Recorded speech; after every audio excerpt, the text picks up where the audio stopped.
Happy Monday, Mavs fans, or should I say disappointing Monday after a Game 4 loss. We'll kick off today's show with fallout from that one. How hurt is Luka Doncic with that knee? We're going to dive into that. And the Mavs need who? We'll get into all that, plus some adjustments for Game 5. Harrison, Graham, Jeffrey Cooperstein here. Appreciate everybody who has subscribed. Shout out to Coop for holding it down for Game 4. I'll be back with Coop for Game 5. I need you back because pivotal Game 5. My energy was gone, but we're going to be back Wednesday. The extra day is critical. For us, for the team, for everybody Luka. Got to reset here. Join the movement. We're going to try and rally the troops for Wednesday night. Let's try and get to 26,500 subscribers. All right, Coop. I mean, it's amazing that a slow start, by the way, doesn't even begin to cover it. I was underselling it. It was a no-show again for 12 minutes. How does that happen 2 times in a 4-game span? I mean, it's unacceptable. I mean, is it just like this mental block with, Kawhi's out? Like, I don't get it. We're up 2-1 in the series. You have a chance to suck the energy out of this You're team. playing at home. The crowd is behind you, and that's what you do in the first quarter. It's completely unacceptable, and I think Jason Kidd is well aware of that. They got to find a way to start games better. And it's not just Jason Kidd. It goes to Luka. It goes to Kyrie. Everybody on the team is culpable for a no-show there in the first quarter, and that's what lost them the game. The first 12 minutes of the game is what lost. Yeah, and I know people say, well, they did come all the way back and take a lead, and they deserve credit for that, but when you make that big of a comeback, chances are the other team is going to have a spurt too, and that's what happened. And the Mavs spent so much energy to come back that they had none left in the tank to stop James Harden down the stretch, which, that's a concern too because Harden has somehow rewound the clock to 2018. And I think related to that is the knee is bothering Luka because the defense was not there. It wasn't there, and he was the primary defender on Harden on most of those possessions down the stretch. Couldn't stay in front of him. He just blew by him, and Luka was also in foul trouble. He had 5 fouls during that stretch as well, so that combined with the injury, not good.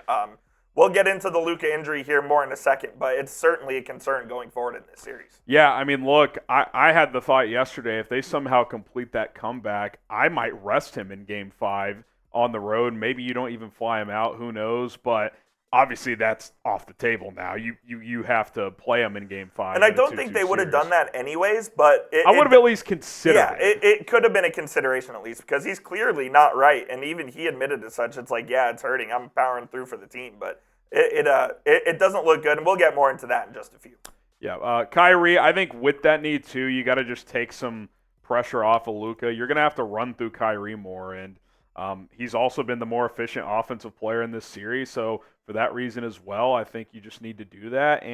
But also, on the Kyrie front, he has struggled in the first half of all 4 games as well. So he's got to start better. Now, he went nuclear in quarters 2 through 4, which is what Kyrie can do. But if he gets off to a good start in that first quarter, again, maybe they're up 3-1 instead of 5-2. Dude, if they're down 10 instead of 23, you win the game. Like you can't. It's not a slow start. It's a literally, hey, we're not going to show up at all, and we're going to give up 40 points in the fourth quarter. Like you can't survive doing that. And look, down the stretch especially. I mean, the Clippers, they have kind of been known as a mentally soft team historically, but even especially in this stretch. But like, for them to give up that lead and for James Harden and Paul George to come up big late, like you do have to tip your cap. Absolutely. Where you're frustrated is that slow start. Like that's what just kills you in this game. And look, I am concerned, and we'll talk about the combination of Luka not being right and with Harden playing the best stretch of hoops he's played in a while, like that does give me concern for these final 3 games if it does go 3 more games. And let us know, are you still confident in the Mavs to win this series? I was at about a 79% meter yesterday, Coop, not quite 80. I truly do think it's 50-50 now. I mean, the Clippers have the home court advantage. I still think Dallas is the slightly better team, but when you factor in the Luka injury and the fact that you're going to have to win at least 1 road game here, like I do think it's a coin flip at this point. Yeah, I'll tell you why I'm still confident. If the Mavs had just gotten blown out and they ended up losing that game by 30, I think I would feel way less confident than I do. I think the fact that they came back and they made it a game at the end, despite them still losing, still gives me confidence that they're the better team and they can still win this series. You just wish it wouldn't have started the way it did because, again, it would have been 3-1 if they even were down 10 at the end of the first.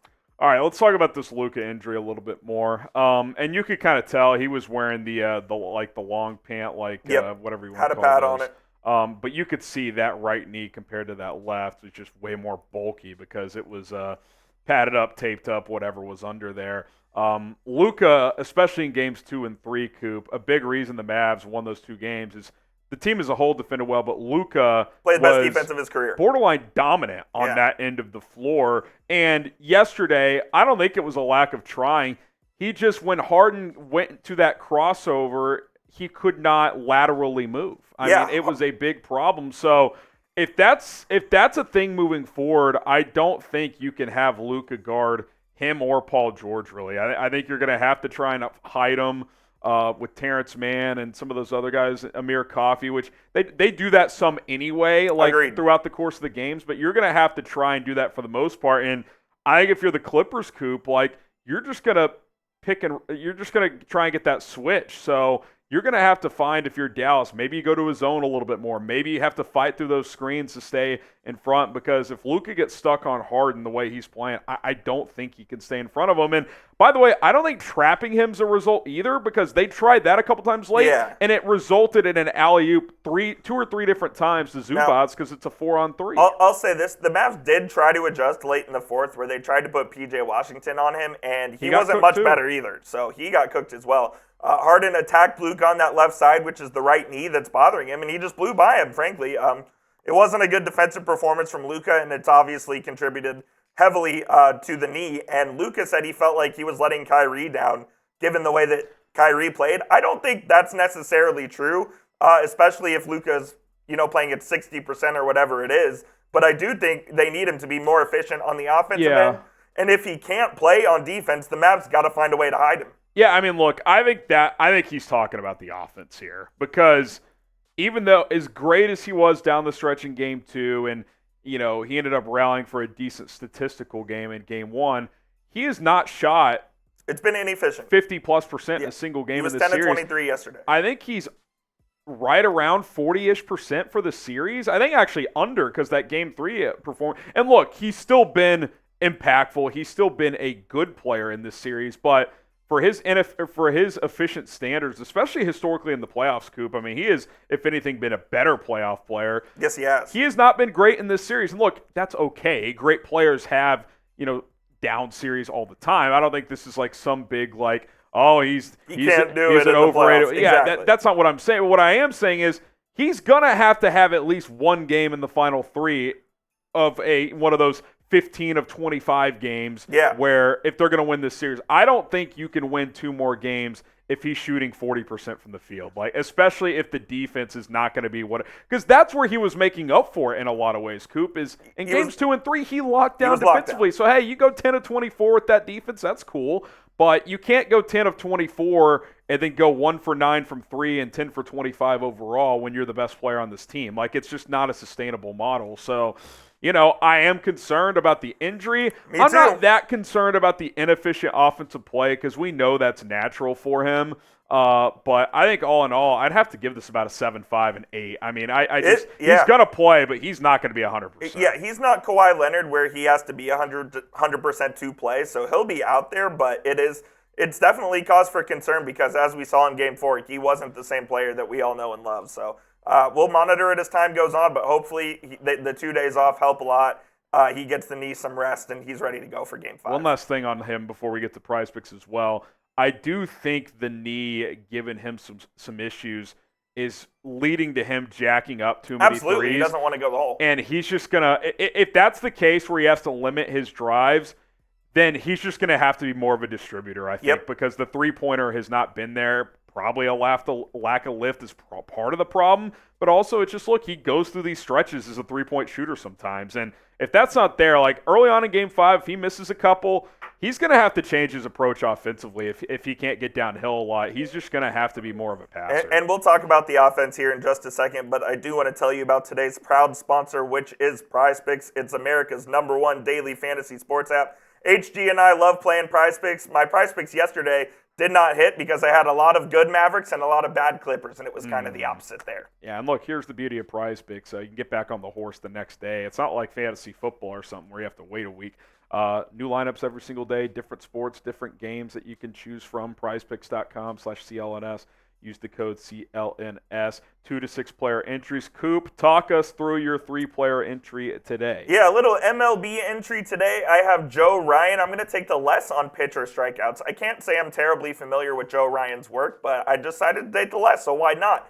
Max Fried, one of the best pitchers in baseball. I'm going to go more than 6 pitcher strikeouts. I love Max Fried. He's an awesome player.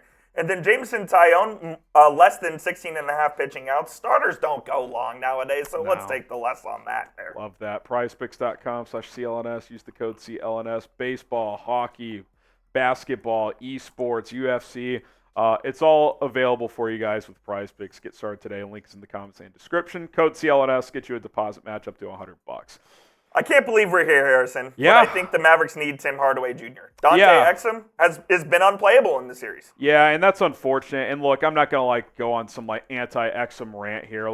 The guy was playing in Europe the last 2 years, and he clearly overachieved this year. But the fact that Jason Kidd went to Jaden Hardy for a couple minutes in the second quarter and didn't play Exum at all kind of tells you that Exum's just lacking confidence right now. Yep. And I think if Tim Hardaway can get cleared for Game 5 or even Game 6, I think you have to play him. I think he's in there, man. I mean, here you look at what Dante Exum's done in this series. He was a DNP in Game 4. These are his totals. He has 3 points, 1 assist. He's just 1 of 9 from the field and has not made a three-pointer.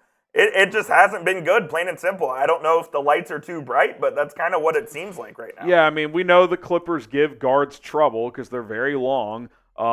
But this is a guy who is closing out games often down the stretch, and we thought would play a big role. And it is a bit surprising because he was a key cog in a lot of key games on the stretch. Maybe he's just having a couple rough games. I wouldn't mind, Kid, if Tim isn't available in Game 5 to go to Exum early just to try to find something. Maybe even, as crazy as it sounds, try to set up an open 3 for him. Just get something going for him offensively to get him into the series because he doesn't have to be a major contributor offensively. You need something from somebody else. Yeah, the Mavs rotation's at 7 players right now. Yeah. You have Dereck Lively and Maxi Kleber coming off the bench, and that's it. Well, I think it's been a common theme, Coop, in the 2 losses. The role players have not given you much. Yeah. I know Lively yesterday was pretty good off the bench. Gafford has played a little better these past 2 games, but you need one of these other guards, Exum, Green, if Tim, one of these guys. You're lucky that Derek Jones has been pretty damn good offensively. Yes, you are. He's given you 2 games of 10 points or more. But yeah, if Tim gets cleared, I mean, I'm putting him out there. And I think Jason Kidd will as well. I think he'll play in Game 5, and hopefully, the Mavs can come out with the win here. Here are just a couple of things I think need to happen in Game 5. I think Lively needs to be in that starting He's been lineup. the better center. And look, whether he starts or not, I would start him. I think he's got to play 20-plus minutes. I mean, they've kind of had him in this 15-minute realm. I'd give him 20 to 25, man. He's been a better rebounder than Gafford. Even if you want to say it's a push offensively, I actually think he's been a little bit better. But even if you want to make that argument, if he's going to rebound the ball better, that's been an issue for Gafford the entire series. I think you got to play him. He's also a better screen setter, I think. Again, the Kyrie stuff, we've kind of outlined why that is. It takes some pressure off Luka and kind of lowers kind of the... Let Luka attack from different angles and let Kyrie kind of be that first guy who initiates the offense. I think that's an adjustment Jason Kidd should make.